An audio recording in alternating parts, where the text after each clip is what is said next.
Bueno, a este sí no lo van a defenestrar. Baile lo que baile. Se trata del nieto escolta de Raúl Castro haciendo de repartero, digamos. Los tronados son otros. 14 y medio, la revista de Joanny Sánchez y Reinaldo Escobar, ha publicado un artículo sobre el destino actual de Otto Rivero. Otto Rivero, recordemos, fue líder de la Unión de Jóvenes Comunistas, del grupo de apoyo a Fidel Castro y de aquel supraministerio llamado la Batalla de Ideas, con muchos recursos.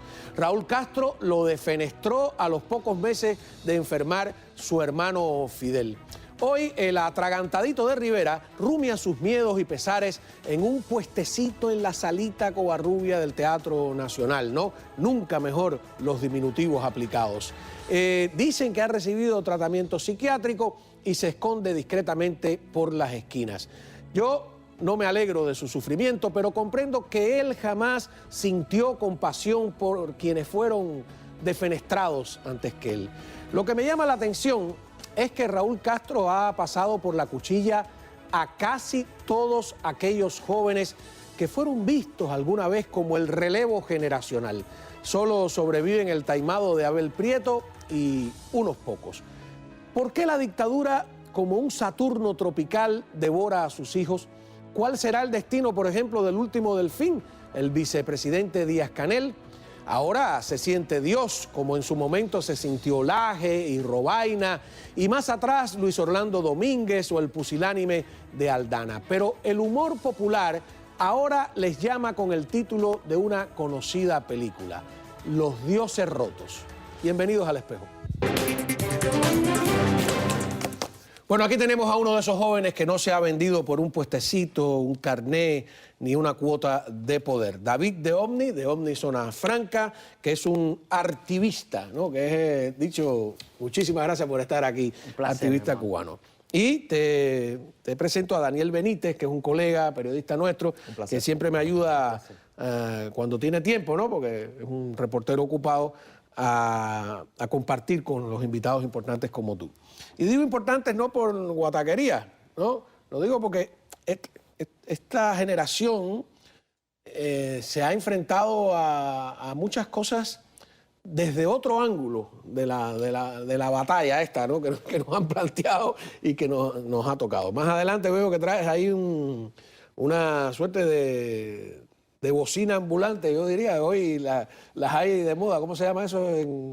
No, esto es una bocina wireless, una bocina que te permite amplificar desde el teléfono y que, por supuesto, yo tengo una así, ya veremos qué es lo que trae. No, mínima. El presupuesto no me daba para más. Y vas a cantar algo improvisado aquí, así que te lo vamos a agradecer. Pero el tema que tengo hoy sobre la mesa es que parte de ese artículo que tiene 14 y medio sobre este muchacho, ¿no? Otto Rivero. Otto Rivero. ¿Tú te acuerdas de él? ¿O la gente en Cuba lo borró? Bueno, yo generalmente no he estado muy al margen de lo que sucede en la televisión o de esos cambios de... Es verdad, hay gente en Cuba que vive totalmente al margen del panteón revolucionario, ¿no? De los muertos y el de los vivos. Me parece, ¿no?, que es como mucho, ¿no? Siempre me ha gustado como estar informado, estudiar este tipo de cosas, pero lo he hecho más por mi cuenta. Decido qué voy a mirar, qué voy a leer, en qué sitio me voy a informar. Y no es una opción... Granma no es una opción. No, no es una opción. No, hay que recordar, Cao, que Otto Rivero alcanzó su protagonismo durante lo que Castro le llamó, Fidel, la batalla de ideas, que fue por esa batalla, por el retorno de Elian en 1999. Y entonces él alcanzó el protagónico durante esa... Él era el jefe de ese... Él era el jefe. Dice que tenían recursos y que movían tenían una cantidad de recursos innumerables.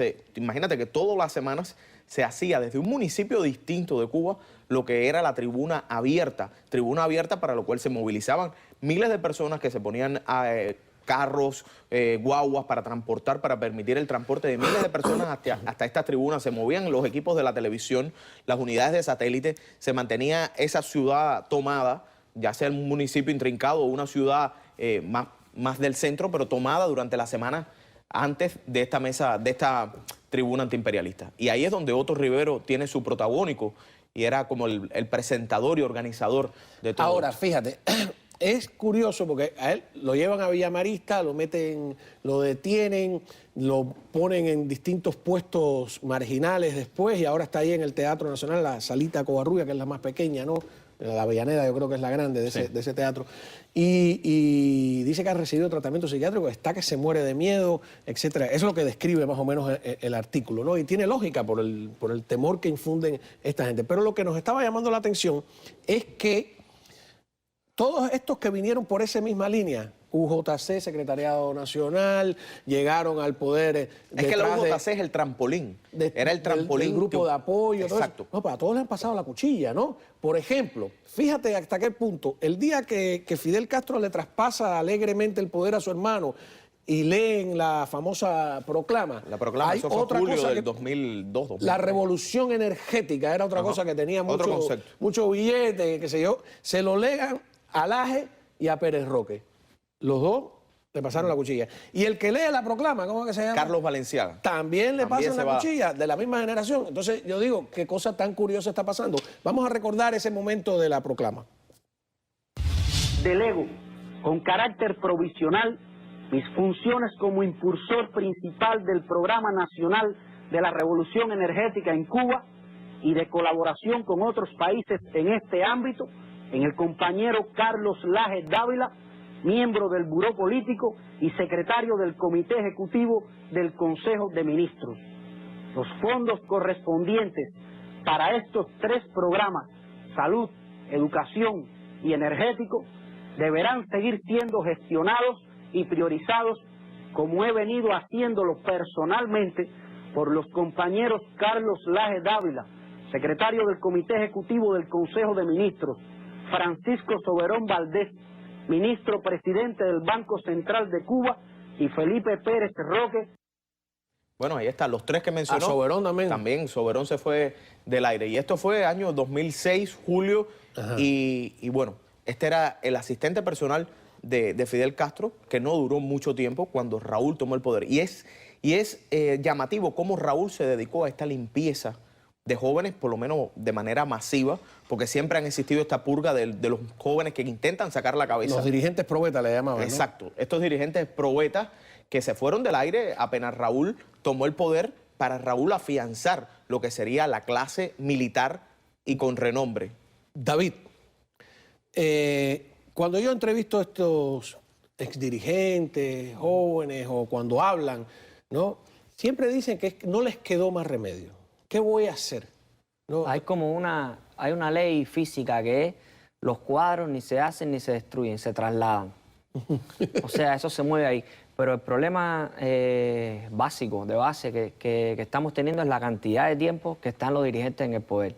Porque en todos los países, cuando cambia el poder, el nuevo presidente hace cambios en el grupo de gente que anda a su lado, ese tipo de cosas. ¿Y qué pasa en Cuba? Que toda la cantidad de tiempo que está un presidente en el poder ayudando a las mismas gente, a las mismas personas, eso debería moverse a más velocidad. Claro, tendría que haber democracia en Cuba. No, pero lo que yo te quería decir es que yo veo un grupo de jóvenes como tú y como otros que deciden no unirse a ese carro y me parece también que es como un pretexto de que no me quedaba más remedio. O sea, no me quedaba más remedio a lo mejor a la persona que está en la esquina, pero tú ser dirigente no te quedaba más remedio que ser dirigente, me parece un poco descarado todo eso. Bueno, ¿no? es que no sé hasta qué punto lo que se dice en la televisión cuando ellos declaran, no sé hasta qué punto es lo que realmente sienten o hasta qué punto es un guión. No, es que hay que entender, Cao, que ellos disfrutan durante todo este tiempo de lo que es las mieles del poder. Ellos se aprovechan de ese cargo, se aprovechan de esa posición que tienen, y en un país donde hay tantas necesidades, todos estos dirigentes han vivido por encima de la media y han aprovechado justamente en parte de la defenestración de Felipe Pérez Roque, de este señor que tenemos acá atrás, de Laje, es justamente porque según Raúl Castro se estaban beneficiando de las mieles del poder. Todo es un cuento. Y todo ello lo hacen. Las fotos que enseñan, por ejemplo, sin ánimo de defender a esta gente, las fotos que enseñan de cómo disfrutaban del poder, es una fiesta de sí, está por encima de la media, pero tampoco es que están haciendo nada del otro mundo. Claro, Eso mismo lo hacen con los disidentes también. Por ejemplo, yo recuerdo las famosas fotos de para allá en la playa, que tú dices, bueno, ¿y qué? No están haciendo tampoco nada del otro mundo. ¿No? En Cuba te cogen y te ponen 4 o 5 fotos y te, Claro, pero y el te problema es acusan que de ya cualquier eso cosa. significa que están despuntando. Ya eso significa que tienen la atención internacional, que tienen una atención mediática. A mí me gustaría que hubiera están- libertad en que Cuba están para ir, teniendo para ir a posibilidad. averiguar qué pasó realmente con esa gente y no aceptar siempre la versión del poder, aunque ellos sean parte del poder. O sea, a mí la idea de que al diablo con ellos porque ellos también disfrutaron del poder y que a mí me parece peligroso. Yo creo que hay que defender que haya justicia para todos, incluso para estos canallas, ¿no? Y que podamos tener la oportunidad de hacer un periodismo investigativo, etcétera, etcétera. Yo tuve la oportunidad de entrevistarlos así a forma de trinchera por ahí, por las cumbres, etcétera, etcétera. Y me llama la atención que, por ejemplo, cuando Robaina se me enfrentaba o a las preguntas que yo le hacía, era de una arrogancia total y después tú lo ves que cuando cae son de una sumisión vergonzosa. Vamos a recordar algún momento Robaina en su apogeo, en el año 1994, por ejemplo. ¿Qué pasó con Robaina? Que es una pregunta. Mañana daremos una rueda de prensa. Pero, ¿qué pasó con Robaina? Se dice que está detenido, que su esposa está en problemas. ¿Por fin qué pasó con Robaina? Voy a dar una rueda de prensa mañana. ¿Qué pasó con Robaina? Porque se dice que está preso, que la mujer tuvo problemas. Él no ha hablado. Es mentira, mentira. Una breve palabra, canciller. Si es... Por favor, señor, la rueda de prensa mañana, 8 de la mañana en el hotel. Bienvenido a la rueda de prensa. Permiso, por favor. Canciller, disculpe, pero siento que cambió la actitud cuando dije que era de Miami. Por favor, señor, por favor. No, pero siento un poco que cambió la actitud solo porque dijimos que era de Miami. No cambió la suya, por favor. ¿Pero qué actitud? Estoy haciendo unas preguntas. Por favor. Estoy haciendo solo unas preguntas. Bueno, esto por supuesto no es Robaina, este es Felipe Pérez Roque. Pero le estás preguntando por el caso no, claro, porque esto del ya- canciller de Robertico Sí. Robaina, que sabíamos que fue un ascenso meteórico, lo pusieron de canciller a dedo, estuvo en el buró político, lo sacaron de ser canciller y poco después lo sacaron hasta del Partido Comunista por ser desleal y por todo lo que ellos alegan que él hizo. A mí lo que me llama la atención es que hay un momento determinado en que yo, entre varios encuentros, le digo que si no tiene miedo que le vaya a pasar lo mismo que Robaina y le pasó lo mismo que Robaina. Es lo que habría que preguntarle ahora de alguna manera también a Díaz-Canel, si no tiene miedo que le pase lo mismo que... Bueno, si que a saben Pérez pintar Roque. pueden hacer lo mismo que Robaina, que tiene un taller de Pero pintura. los antecedentes y son un tremendos. paladar. Fíjate, Carlos Laje, la misma historia. Luis Orlando Domínguez, también secretario general de la Juventud, llega a poder, la misma historia. Lo meten preso, lo acusan. Es que casi el 90% de Todos quienes fueron esos- presidentes de la UJC, dirigentes de la UJC, y después fueron puestos a alto nivel del partido y del gobierno, terminaron todos lo defenestrados. han tronado, como se dice Recuerdo en- ahora mismo a Hassan Pérez Casabona, que fue de la FEU y después fue vicepresidente de la UJC, le sucedió lo mismo. ¿Por qué? ¿Por qué? ¿Qué pasa que no hay jóvenes representados realmente en el poder cuando regresemos de la pausa?